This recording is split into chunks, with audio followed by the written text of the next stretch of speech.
엄마! 올케가 줬다고 한 그 60만 원 그게 엄마 기초연금이랑 정부 지원금인 거 알고 계셨어요? 수진의 목소리는 떨렸습니다. 분노와 슬픔이 뒤엉킨 목소리였죠. 병원 침대 위, 정부는 딸의 얼굴을 제대로 쳐다보지 못한 채 이불 끝만 만지작거렸습니다. 허리를 다쳐 실려온 응급실에서 정분이 진짜 다친 건 몸이 아니라 마음이었습니다. 67살 정분 씨는 평생 착한 엄마로 살아왔습니다. 아들에게 미안함을, 며느리에게 조심스러움을, 손주에게 헌신을 쏟으며 살았죠. 하지만 그 착함이 누군가의 생색 도구가 되고 자신의 노후 자금마저 빼앗긴 줄은 몰랐습니다. 오늘은 그녀가 침묵을 깨고 진실을 마주한 이야기입니다. 구독과 좋아요는 이런 이야기가 더 많은 분들께 전해지는 힘이 됩니다. 영상을 보시며 떠오르는 생각이나 비슷한 경험이 있으시다면 댓글로 나눠주세요. 정분이 응급실에 실려온 건 손주를 안다가 허리를 삐끗했기 때문입니다.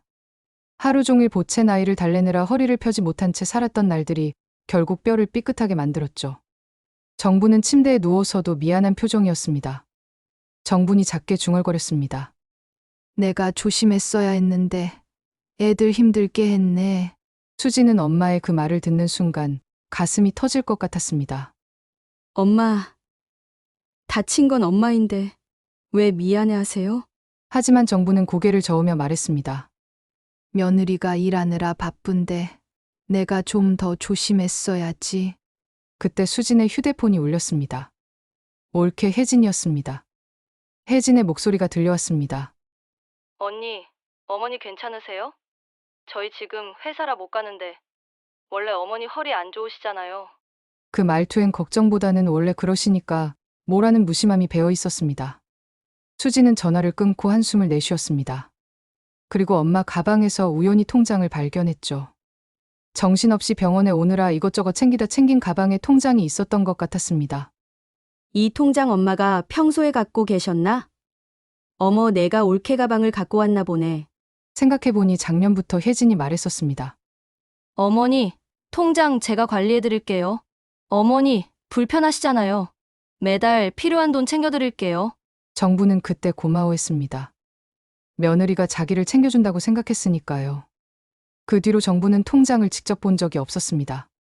그저 혜진이 매달 60만 원을 통장에 넣어주면 그게 며느리가 주는 용돈이라고 믿었죠. 혜진은 늘 이렇게 말했습니다. 어머니, 이번 달 60만 원이에요. 저희가 어머니 모시는 거니까 당연한 거예요.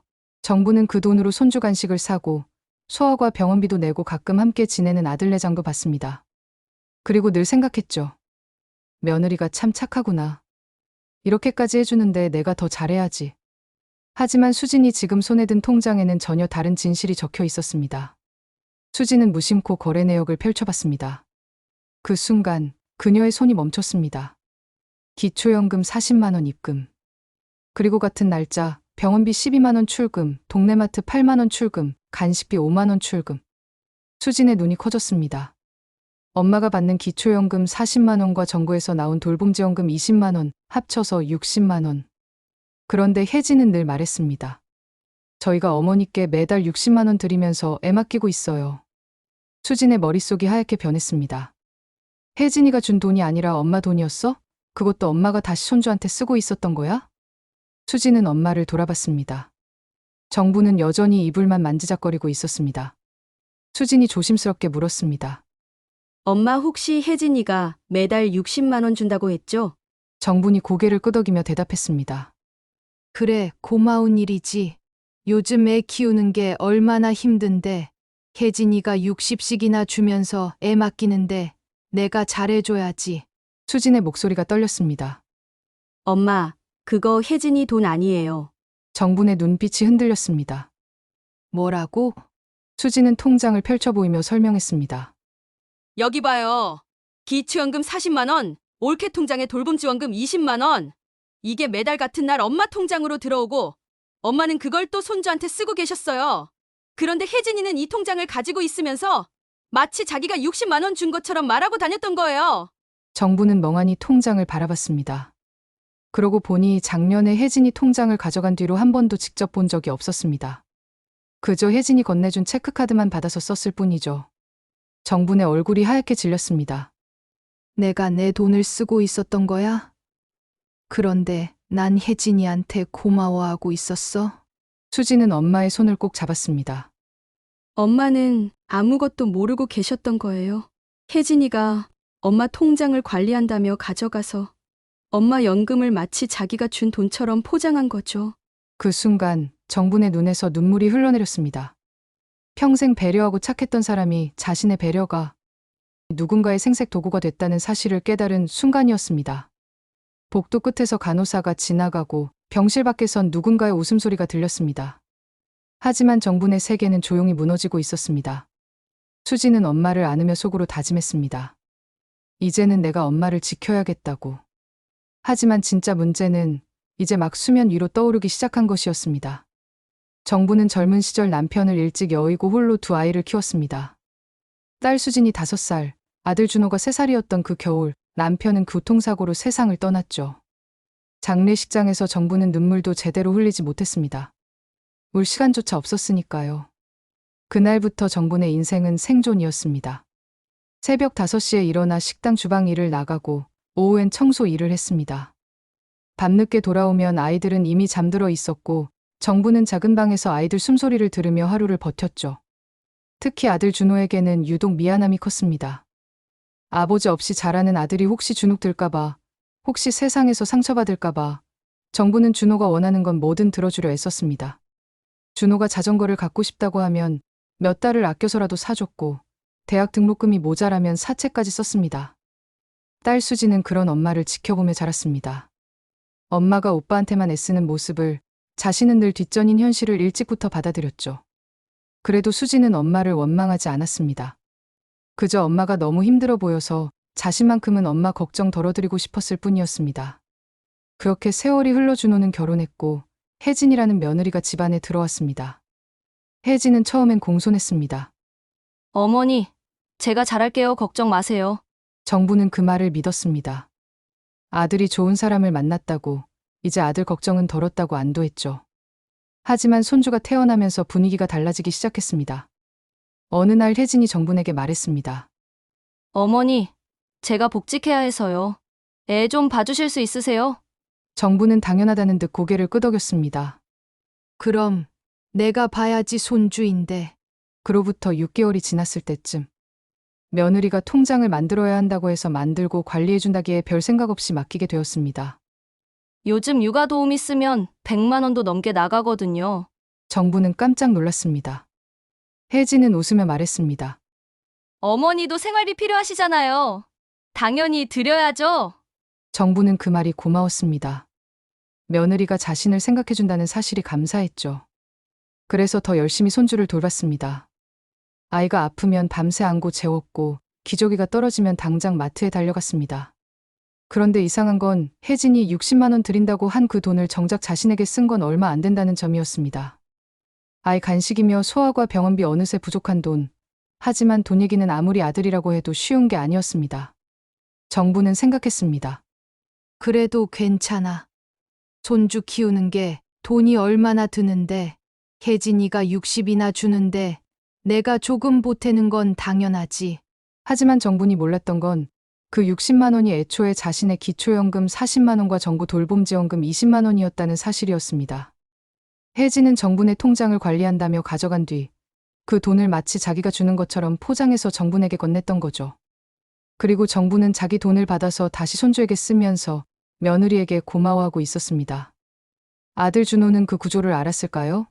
아마도 어렴풋이 알고 있었을 겁니다. 하지만 준호는 외면했습니다.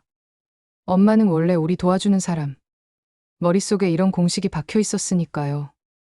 며느리 혜진은 겉으로는 공손했지만 속으로는 철저히 계산했습니다. 어린이집 선생님에게는 이렇게 말했습니다. 저희가 시어머니께 매달 용돈을 드리면서 아이를 맡기고 있어요.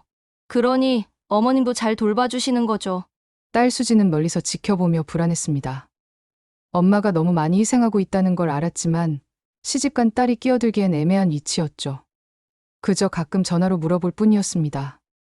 엄마, 힘들지 않으세요? 정부는 늘 같은 대답을 했습니다. 괜찮아. 내가 안 봐주면 누가 봐주겠니? 하지만 수지는 알고 있었습니다. 엄마의 그 괜찮아는 진짜 괜찮다는 게 아니라 참아야 한다는 뜻이라는 걸. 그리고 지금 병원 침대에서 수지는 엄마의 통장을 보며 깨달았습니다. 엄마는 자기 돈으로 손주를 보면서 며느리에게 고마워하고 있었다는 사실을. 이건 단순한 가족 간 도움이 아니었습니다. 교묘하게 짜인 착취의 구조였습니다. 수지는 통장을 꼭 쥐고 생각했습니다. 이제는 더 이상 두고 볼 수 없다고. 엄마의 침묵을 대신 깨뜨려야 한다고. 정분의 연금은 그녀가 아무것도 하지 않아도 당연히 받아야 하는 노후 자금이었습니다. 그런데 그 돈이 며느리의 효부 이미지를 만드는 도구가 되고 있었던 겁니다. 정분이 퇴원한 다음 날, 손주는 다시 정분에게 맡겨졌습니다. 준호 부부는 아침 일찍 현관문을 열고 들어와 아이를 내려놓았습니다. 혜진이 말했습니다. 어머니, 저희 오늘 회의 있어서 일찍 나가야 해요. 애 좀 부탁드려요. 정분은 허리가 아직 욱신거렸지만 고개를 끄덕였습니다. 그래, 알았어. 조심히 다녀와. 혜진은 가방을 챙기며 덧붙였습니다. 아, 그리고 오늘 어린이집 선생님이 상담 전화 오실 거예요. 제가 못 받으니까 어머니가 받아주세요. 정분은 손주를 안아 올렸습니다. 아이는 할머니 품에서 칭얼거렸고 정분의 허리는 다시 한번 찌릿했습니다. 하지만 정분은 아이를 내려놓지 않았습니다. 애가 우니 어쩔 수 없다고 생각했죠. 그저 이를 악물고 견뎠습니다. 그날 오후 수지는 엄마 집 근처 카페 앞을 지나다가 우연히 혜진을 마주쳤습니다. 혜진은 회사 동료로 보이는 여자와 테이블에 앉아 이야기를 나누고 있었죠. 수지는 본능적으로 발걸음을 멈추고 창가 쪽에서 살짝 떨어진 곳에 섰습니다. 혜진의 목소리가 들려왔습니다. 언니, 솔직히 시어머니 모시는 거 쉽지 않잖아요. 그래도 저희는 어머니께 매달 생활비도 드리고 손주 봐주시는 거 감사하게 생각하고 있어요. 동료가 물었습니다. 얼마나 드리는데? 혜진이 잠시 망설이다 말했습니다. 60 정도요. 많진 않지만 어머니가 원하시는 만큼만 드리는 거예요. 더 드리려고 했는데 어머니가 싫다 하시니 어쩔 도리가 없더라고요. 동료가 고개를 갸웃했습니다. 60이면 하루 종일 애 봐주시는 거 치고는 적은 거 적긴 하다. 요즘 육아도우미는 200도 넘게 받던데. 근데 그렇게까지 더 받는 게 싫다고 하시면 어쩔 수 없지 뭐. 혜진이 재빨리 대답했습니다. 아, 그건 순수 어머니한테만 쓰시는 용돈이죠. 기저귀나 분유 같은 육아용품은 저희가 따로 다 사드리고 있고요. 어머니도 손주 보는 게 즐거우시니까 돈 문제는 별로 신경 안 쓰시더라고요. 수지는 그 자리에서 숨이 막혔습니다. 혜진은 자신의 편의에 맞는 거짓말을 하고 있었습니다. 실제로는 엄마가 자기 기초연금으로 기저귀며 간식이며 심지어 소아과에서 나온 비용까지도 60만 원에서 나간다는 사실을 말이죠. 동료가 감탄하며 말했습니다. 그래도 시어머니 모시면서 그렇게까지 하는 거 쉽지 않은데. 혜진 씨 대단하네. 혜진은 겸손한 척 웃으며 말했습니다. 당연한 일이죠. 어머니가 저희 위해서 얼마나 애쓰시는데요.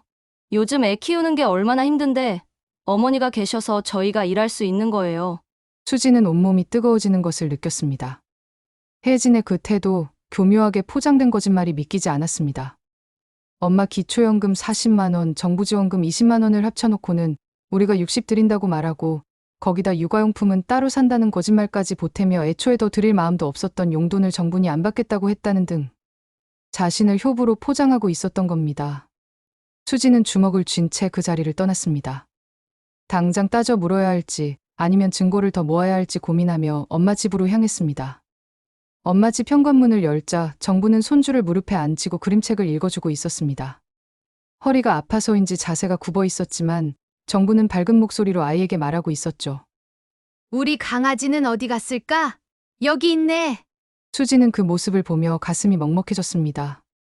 엄마는 아파도 참으면서 손주를 돌보고 있었습니다. 자기 돈으로 손주를 보면서도 며느리에게 고마워하며 살고 있었습니다. 그때 현관문이 열리며 혜진이 들어왔습니다. 어머니, 저 잠깐 들렀어요. 회의 끝나고 근처 마트 들렀는데 애 과자 좀 샀어요. 혜진은 과자 봉지를 테이블에 올려놓으며 영수증을 꺼냈습니다. 그리고 정분에게 말했습니다. 어머니, 이거 제가 8,000원 주고 샀는데요. 손주 먹을 거니까 제가 산 거 어머니한테 드리는 60만 원에서 빼도 되죠?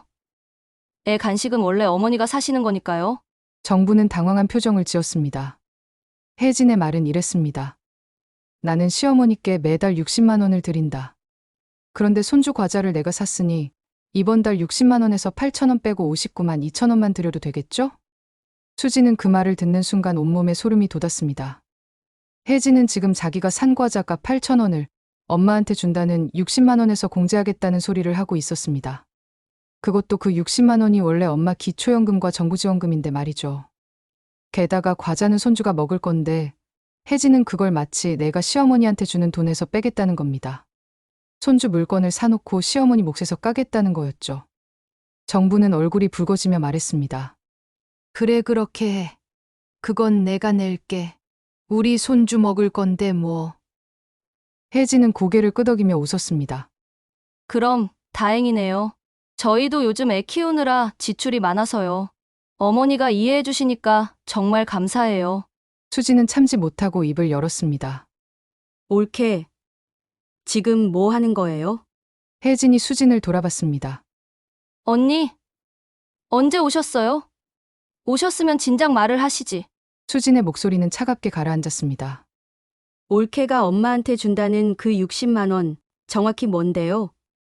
아까 카페에서 회사 동료한테 육아용품 따로 산다고 했던데, 그것도 거짓말이죠.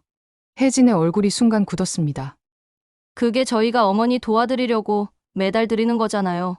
수지는 한 걸음 다가서며 말했습니다. 지난번 엄마 가방인 줄 알고 우연히 통장 보고 알게 된 건데, 그 60만 원이 엄마 기초연금 40만 원하고 정부 돌봄지원금 20만 원이라는 거 저도 알고 있어요. 혜진의 눈빛이 흔들렸습니다. 그게 저희도 부담이 있어서 어머니 통장으로 들어오는 돈이랑 합쳐서 관리하는 거예요. 뭐가 문제예요? 수진이 소리쳤습니다. 그게 관리예요? 엄마 돈을 마치 올케가 준 것처럼 말하고 다니는 게요? 그것도 모자라서 손주 과자 사놓고 엄마한테 돈 달라고 하는 게 관리예요? 정분이 황급히 끼어들었습니다. 수진아, 괜찮아. 혜진이도 힘들잖니. 그냥 넘어가자. 수지는 엄마를 돌아보며 말했습니다. 엄마, 지금 뭐가 괜찮아요? 엄마 돈으로 손주 보면서 올케한테 고마워해야 해요? 거기다 과자값까지 엄마 돈에서 뺀다는 게 말이 되는 소리예요? 정분의 눈에 눈물이 맺혔습니다. 그래도 가족인데 이렇게까지 할 필요 있니? 혜진은 가방을 챙기며 자리를 피했습니다. 저 먼저 갈게요. 그리고는 현관문을 닫고 나갔습니다. 수지는 엄마 곁에 앉으며 손을 잡았습니다. 엄마는 왜 이렇게까지 해요? 왜 자꾸 참기만 하세요? 정부는 고개를 떨구며 작게 말했습니다. 내가 참으면 집안이 편하잖니. 나 하나 참으면 되는 일인데 뭐. 수진의 가슴이 무너지는 것 같았습니다. 엄마의 그 착함이, 그 침묵이 이 집안의 거짓된 평화를 지탱하고 있었습니다. 그리고 그 평화 아래에서 엄마는 조용히 무너지고 있었습니다. 수지는 결심했습니다. 더 이상 엄마 혼자 참게 둘 수 없다고. 이 구조를 반드시 깨뜨려야 한다고 말이죠. 수지는 그날 밤 잠을 이루지 못했습니다. 엄마의 통장 내역이 머릿속에서 계속 맴돌았죠. 기초연금 40만 원, 돌봄지원금 20만 원. 그 돈이 혜진의 손을 거쳐 마치 며느리가 준 효도비처럼 둔갑한 구조가 너무나 교묘했습니다. 다음 날 아침 수지는 엄마의 오랜 친구이자 이웃인 영의 이모를 찾아갔습니다. 영희는 정분과 30년 넘게 같은 동네에 살며 서로의 삶을 지켜본 사람이었습니다. 정분이 홀로 아이들을 키울 때도 힘든 시절을 견뎌낼 때도 늘 곁에 있었던 사람이죠. 영희는 수진을 보자마자 걱정스러운 얼굴로 물었습니다. 수진아, 무슨 일이야? 내 엄마 요즘 많이 힘들어 보이던데. 수진은 영희 이모 앞에 엄마의 통장 사본을 펼쳐놓았습니다. 이모, 이것 좀 봐주세요. 이게 엄마 통장인데 제가 봐도 이상한 게 너무 많아요. 영희는 돋보기를 꺼내 들고 천천히 내역을 살폈습니다. 기초연금 40만 원이 매달 15일에 들어오고 매달 20만 원이 추가로 들어오네. 20만 원은 며느리 통장에서 나온 지원금으로 딱 60만 원밖에만 보내주고 있고 체크카드를 쓰나 보네. 영희의 표정이 굳어졌습니다. 수진아, 이거 너네 엄마 통장이잖니? 수진이 고개를 끄덕였습니다. 작년부터 올케가 엄마 통장 관리해드린다고 했어요. 그런데 이모, 올케는 밖에서 우리가 시어머니한테 매달 60만 원 드린다고 말하고 다녀요. 영희는 한숨을 내쉬었습니다. 60만 원. 그게 바로 이 기초연금 40하고 지원금 20을 합친 거구나. 그럼 혜진이는 자기 돈 한 푼도 안 낸 거잖아. 수지는 눈물이 핑 돌았습니다. 그것뿐만 아니에요. 엄마는 그 돈을 다시 손주한테 쓰고 있어요. 손주한테 필요한 것들 마트에서 구매하고 간식도 그렇고 병원비도 엄마가 내시는데 올케는 밖에서 순수 엄마 용돈으로 드리는 거라고 생색내더라고요. 영희의 얼굴이 붉어졌습니다. 이건 사기나 다름없잖아. 내 엄마가 자기 노후 자금으로 손주 키우면서 며느리는 효부 행세를 하고 있는 거야. 수진이 물었습니다. 이모, 제가 어떻게 해야 할까요? 엄마는 자꾸 괜찮다고만 하시고 영희는 수진의 손을 꼭 잡았습니다. 수진아, 내 엄마는 평생 그렇게 살았어. 참으면 된다고. 자기 하나 희생하면 가족이 편하다고 믿으면서. 하지만 그건 희생이 아니라 착취야. 영희는 한숨을 쉬었습니다. 수진아, 내 엄마는 너밖에 없어. 지금이라도 엄마 편하게 지내게 도와주면 좋겠구나. 수지는 고개를 끄덕이며 엄마 집으로 향했습니다. 수지는 영희의 집을 나서며 결심을 굳혔습니다. 이제는 오빠와 혜진을 직접 만나야 한다고. 집으로 돌아가는 길, 수지는 준호에게 문자를 보냈습니다. 오빠, 이번 주말에 엄마 집으로 와 혜진 언니랑 같이 할 얘기가 있어. 몇 분 뒤 답장이 왔습니다. 무슨 일인데? 나 주말에 약속 있는데. 취소하고 와. 안 오면 내가 오빠 집으로 찾아갈 거야. 엄마 통장 문제야. 더 이상 답장은 오지 않았습니다. 토요일 오후 2시. 정분의 집 거실에는 묵직한 긴장감이 흘렀습니다. 정분은 소파 끝에 앉아 손을 비비작거렸고 준호는 시선을 피한 채 창밖만 바라봤습니다. 혜진은 가방을 무릎 위에 올려놓은 채 경계하는 눈빛으로 수진을 노려봤죠. 수진은 테이블 위에 서류들을 하나씩 펼쳐놓았습니다. 정분의 통장 사본, 기초연금 지급 확인서, 가족돌봄지원금 통지서. 그리고 마지막으로 혜진이 카페에서 동료와 나눴던 대화를 녹음한 파일을 핸드폰에 띄웠습니다. 오빠, 혜진 언니, 오늘 두 분한테 딱 하나만 물어볼게요. 엄마한테 매달 준다는 그 60만 원, 정확히 뭐예요? 준호가 당황한 듯 말했습니다. 그게 혜진이가 엄마한테 드리는 거잖아. 수지는 통장 사본을 준호 앞으로 밀었습니다. 여기 봐요. 매달 15일, 기초연금 40만 원 입금, 매달 20일, 가족돌봄지원금 20만 원 입금. 이게 바로 오빠가 말한 60만 원이에요. 혜진의 얼굴이 굳었습니다. 그게 저희도 부담이. 부담. 언니, 이 돈은 언니 돈이 아니에요. 기초연금은 엄마가 당연히 받으셔야 하는 노후자금이고 돌봄지원금은 엄마를 돌본다는 명목으로 오빠가 정부에서 받은 거예요. 그런데 언니는 밖에서 뭐라고 했죠? 수지는 핸드폰을 재생했습니다. 혜진의 목소리가 거실에 울려 퍼졌습니다. 저희가 시어머니께 매달 생활비도 드리고 육아용품은 저희가 따로 다 사드리고 있고요. 이거 제가 카페에서 녹음한 거예요. 근데 실제로는 엄마가 자기 기초연금으로 필요할 때마다 아이 간식이며 기저귀, 소아과 병원비 내고 계셨던 거 알고도 모른 척한 거 아니에요, 솔직히. 그렇게 쓰고 나면 남는 돈도 없었을 거예요. 진짜 너무들 하는 거 아니에요? 정부는 서류들을 바라보며 조용히 말했습니다. 나 병원에서 수진이한테 다 들었어. 내가 받은 그 60만 원이 원래 내 돈이었다는 거. 준호가 어색하게 말했습니다. 엄마, 그래도 우리가 엄마 통장 관리해드리고. 정분이 아들을 똑바로 쳐다봤습니다. 관리. 준호야, 그게 관리니? 내 돈을 가져가서 마치 너희가 준 것처럼 말하고 다니는 게. 엄마는 자기 돈을 받아서 다시 손주한테 쓰면서 올케한테 고마워하고 있었어요. 혜진이 목소리를 높였습니다. 저희도 힘들어요. 요즘 애 키우는 게 돈이 얼마나 드는데요. 정분이 손을 들어 혜진을 막았습니다. 그만해, 혜진아.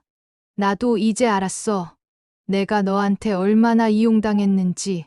나는 내가 날 챙겨준다고 믿었어. 60만 원이나 주면서 손주 맡긴다고 했을 때 정말 고마웠어.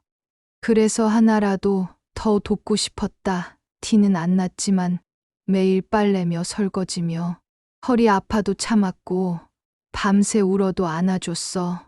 근데 그게 내 돈이었구나. 수진이 마지막 서류를 꺼냈습니다. 이건 엄마 가계부예요. 엄마는 혜진이가 준 돈 60만 원이라고 적어놓고 그중 40만 원 넘게 손주한테 쓰셨어요. 준호가 놀라며 물었습니다. 엄마 그럼 엄마는 한 달에 20만 원으로 사신 거예요? 정분이 쓴웃음을 지었습니다. 그래 지금 와서 말하지만 웬만한 건 병원도 안 가고 버텼고 먹고 싶은 게 있어도 아껴서 우리 손주 선빈이 먹고 싶은 거 사주자는 생각했다. 혜진이가 60이나 주는데 내가 아껴야 한다고 생각했거든. 그뿐만 아니에요. 올케 언닌 선빈이 과자 사와서는 8천 원이 나왔다면서 엄마 용돈에서 뺀다고 하더라고요. 내가 드리는 60만 원에서 빼도 되죠? 라면서요. 침묵이 흘렀습니다. 정분이 조용히 말했습니다. 나 이제 좀 쉬고 싶다. 손주 보는 것도 눈치 보는 것도 이제 그만하고 싶어. 내 돈으로 내가 살고 싶어. 준호가 머리를 감싸 쥐었습니다. 엄마 미안해요. 준호야, 너도 알고 있었지? 혜진이가 내 통장 가져간 거, 그 안에 내 연금 들어오는 거 다 알고 있었으면서 모른 척한 거잖니. 나도 참 몰랐다. 연금을 왜 모르고 살았는지 그냥 벌어서 쓴다는 생각만 하고 살아서 그랬던 것 같아. 오빠는 편한 쪽을 택한 거예요. 엄마 희생 위해서 오빠네 가족이 편하게 사는 걸 선택한 거죠. 혜진이 가방을 챙겨 일어섰습니다. 저 먼저 갈게요. 정분이 혜진을 불렀습니다. 혜진아, 통장 돌려줘. 이제부터는 내가 직접 관리할 거야. 혜진은 아무 말 없이 고개를 끄덕이고 나갔습니다. 준호는 한참을 앉아 있다가 일어섰습니다. 엄마 제가 잘못했어요. 알아, 근데 이제는 내가 알아서 해. 선빈이는 너희가 키워라. 준호가 나가고 거실에는 정분과 수진만 남았습니다. 수진은 엄마를 안으며 말했습니다. 엄마, 잘하셨어요.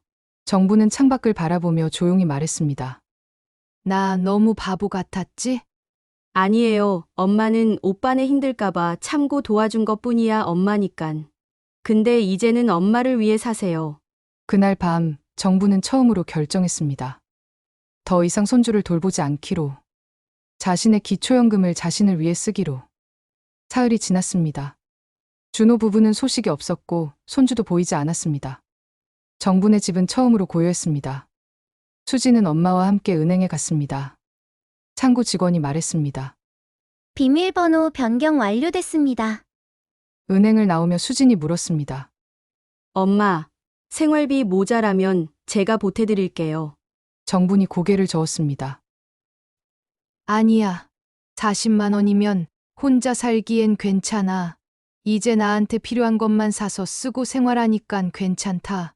집으로 돌아온 정부는 수첩을 꺼내 계산하기 시작했습니다.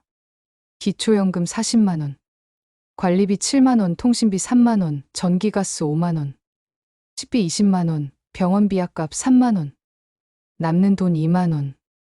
그래도 예전보다는 정분 자신을 위해 쓸 수 있는 게 많겠다 생각하니 왠지 모르게 마음이 설레었습니다. 아들 내에서 생활하면서 손주 보고 살림하면서 몸도 힘들었지만 돈을 받으면서 눈치까지 보여 마음도 편치 않았던 것도 사실이었죠. 이젠 작지만 편한 자신의 집으로 돌아가서 자유롭게 살 수 있다는 생각을 하니 이런 날이 오는구나 라는 생각도 들면서 수진에게 고맙다는 생각이 들었습니다. 며칠 뒤 정부는 동네 시장에 나갔습니다. 장을 보며 가격표를 하나하나 확인했습니다. 장을 보고 돌아오는 길, 옷가게 앞을 지나다 멈췄습니다. 쇼윈도에 걸린 점퍼가 눈에 들어왔죠. 가격표를 보니 39,000원이었습니다. 정부는 한참을 서 있다가 고개를 저었습니다. 집에 입을 만한 옷이 있는데 뭐. 그날 저녁 현관 초인종이 울렸습니다. 혜진이 서 있었습니다.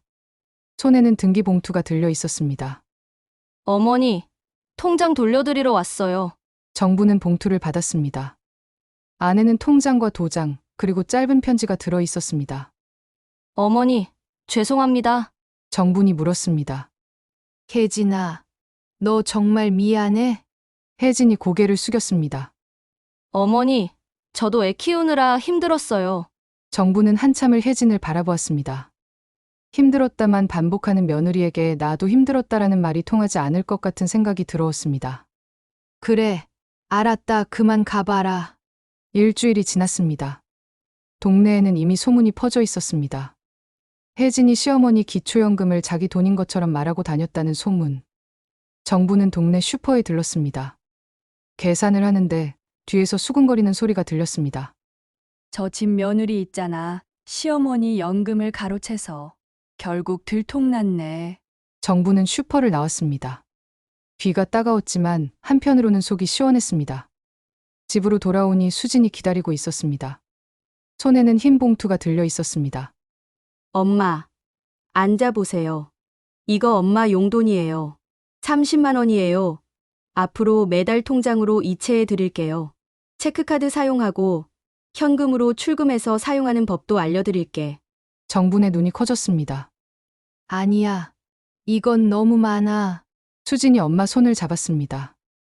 엄마, 기초연금 40만 원으로는 빠듯하잖아요. 제가 30만 원 보태드리면 70만 원이니까 좀 여유 있게 사실 수 있어요. 저 직장 다니잖아요. 제 월급으로 충분히 드릴 수 있어요. 수진이 조심스럽게 말을 이었습니다. 엄마 이 정도 밖에 못 드려 죄송해요. 내년에 급여 올라갈 때 조금 더 챙겨드릴게요. 제 형편이 이 정도라 급히 돈이 더 필요하시면 꼭 말씀하세요. 오빠 집에서 거의 생활하시니깐 저는 엄마가 힘들게 살고 있을 거라는 생각 전혀 못했어요. 무심했어요. 죄송해요. 앞으로 제가 잘 챙길게요. 정분의 눈에서 눈물이 흘러내렸습니다. 수진아, 고마워. 정부는 수첩을 펼쳐 다시 계산했습니다. 기초연금 40만 원, 수진이 용돈 30만 원, 70만 원. 관리비 7만 원, 통신비 3만 원, 전기가스 5만 원. 식비 30만 원, 병원비 약값 5만 원. 저축 10만 원, 여유 자금 10만 원. 영희가 찾아왔습니다. 언니, 표정이 좀 밝아졌네. 수진이가 매달 30만 원씩 준대. 며칠 뒤 준호가 찾아왔습니다. 엄마 혜진이가 요즘 많이 힘들어해요. 동네에서 소문이 돌아서요. 정분이 준호를 똑바로 쳐다봤습니다. 준호야, 지금 뭐라는 거니? 혜진이가 내 돈을 가로채서 자기가 준 것처럼 말하고 다닌 건 괜찮고 그게 들통난 건 문제라는 거야? 준호야, 나는 혜진이를 용서할 거야. 근데 숨기지는 않을 거야. 부끄러워해야 할 사람은 나 말고 혜진이야. 준호는 한참을 앉아 있다가 일어섰습니다. 엄마 죄송해요. 수진이가 엄마 도와드린다는 거 들었어요. 저도 뭔가 해야 하는데 정분이 손을 저었습니다. 아니야. 너는 내 가족 챙겨. 수진이 도움으로 충분해. 다음 날 정부는 영희와 함께 동네를 산책했습니다. 정분이 조용히 말했습니다. 영희야, 이상해. 예전엔 60만 원 받아도 뭔가 불안했었거든. 근데 지금은 70만 원. 돈이 더 많긴 하지만 10만 원 차이인데 이상하게 마음이 훨씬 든든해. 그게 진짜 내 돈이냐 아니냐의 차이야, 언니. 2달이 지났습니다. 봄이 오고 있었습니다. 정부는 창밖으로 보이는 나무에 연두색 잎이 돋는 걸 보며 차를 마셨습니다. 혼자 마시는 아침 차가 이렇게 평화로울 줄 몰랐습니다. 수진이 일주일에 한 번씩 들렀습니다. 그날 오후 영희와 함께 동네 복지관에 갔습니다. 영희가 권한 노래교실이었습니다. 정부는 어색하게 자리에 앉았습니다. 하지만 노래가 시작되자 입이 떨어지지 않았습니다. 영희가 정분의 손을 잡았습니다. 언니, 같이 불러봐. 정부는 조심스럽게 입을 열었습니다. 목소리가 떨렸지만 노래를 부르니 가슴속 어딘가가 뻥 뚫리는 기분이었습니다. 수업이 끝나고 나오며 영희가 물었습니다. 어때? 정분이 고개를 끄덕였습니다. 응, 다음 주에 또 올래. 어느 날 오후 현관 초인종이 울렸습니다. 준호와 손주였습니다. 손주는 정분을 보자 환하게 웃었습니다. 할머니. 정분의 가슴이 뛰었습니다. 2달 만에 보는 손주는 많이 자라 있었습니다. 준호가 조심스럽게 말했습니다. 엄마 선빈이가 할머니 보고 싶다고 해서요. 정분은 손주를 안았습니다. 많이 컸네. 우리 선빈이. 1시간쯤 놀다가 준호가 일어섰습니다. 엄마, 다음에 또 올게요. 문이 닫히고 정부는 혼자 소파에 앉았습니다. 손주가 보고 싶긴 했지만 예전처럼 매일 보는 건 이제 힘들 것 같았습니다. 다음 주 토요일 정부는 영희와 함께 버스를 탔습니다. 근교 공원으로 가는 버스였습니다. 두 사람은 공원 벤치에 앉아 김밥을 먹으며 이야기를 나눴습니다. 정분이 말했습니다. 영희야, 나 이런 거 처음이야. 돈 쓰는 거 걱정하지 않고 나가는 게. 나 이제 알 것 같아. 가족이 준 상처도 진실을 마주하면 치유가 되는구나. 그리고 자식을 위해 희생하는 게 나쁜 건 아닌데 계속 희생하다 보니 나를 잃어버리더라. 이제는 조금 덜 희생해도 되는 것 같아. 영희가 웃었습니다. 그래.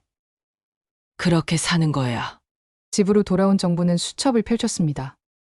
이번 달 지출 식비 28만 원, 복지관 노래교실 무료, 버스 여행 6천 원, 저축 9만 원, 다음 달 목표 10만 원 모으기, 세일할 때 신발 하나 사기. 몇 주 뒤 동네 마트에서 옷 세일을 했습니다. 정부는 영희와 함께 갔습니다. 영희야, 이거 어때? 15,000원인데 괜찮네. 정부는 연한 분홍색 블라우스를 만져봤습니다. 살까? 영희가 단호하게 말했습니다. 자. 언니 옷 다 낡았잖아. 정부는 블라우스를 집어 들었습니다. 예전 같으면 이 돈으로 손주 장난감을 샀을 겁니다. 하지만 이제는 자기 옷을 샀습니다. 집으로 돌아와 거울 앞에서 블라우스를 입어봤습니다. 수진이 들어오더니 말했습니다. 엄마 예쁘다. 그 옷 잘 어울려요. 이제 엄마를 위해 사세요. 그날 밤 정부는 침대에 누워 천장을 바라봤습니다. 67년을 살았습니다. 그중 대부분을 남을 위해 살았습니다. 하지만 이제는 자기를 위해 살 수 있었습니다. 70만 원으로 사는 삶. 세일 옷을 사고 할인 도시락을 먹고 버스비를 아끼는 삶. 화려하지는 않았지만 자유로웠습니다. 정부는 눈을 감으며 조용히 말했습니다. 나를 위한 인생. 오늘부터. 창밖으로 봄바람이 불어왔습니다. 침묵을 깨고 진실을 마주하고 용기를 낸 그 순간부터 정분의 진짜 인생이 시작되었습니다. 구독과 좋아요는 영상 제작에 큰 힘이 됩니다. 여러분의 건강과 행복을 항상 기원합니다. 감사합니다.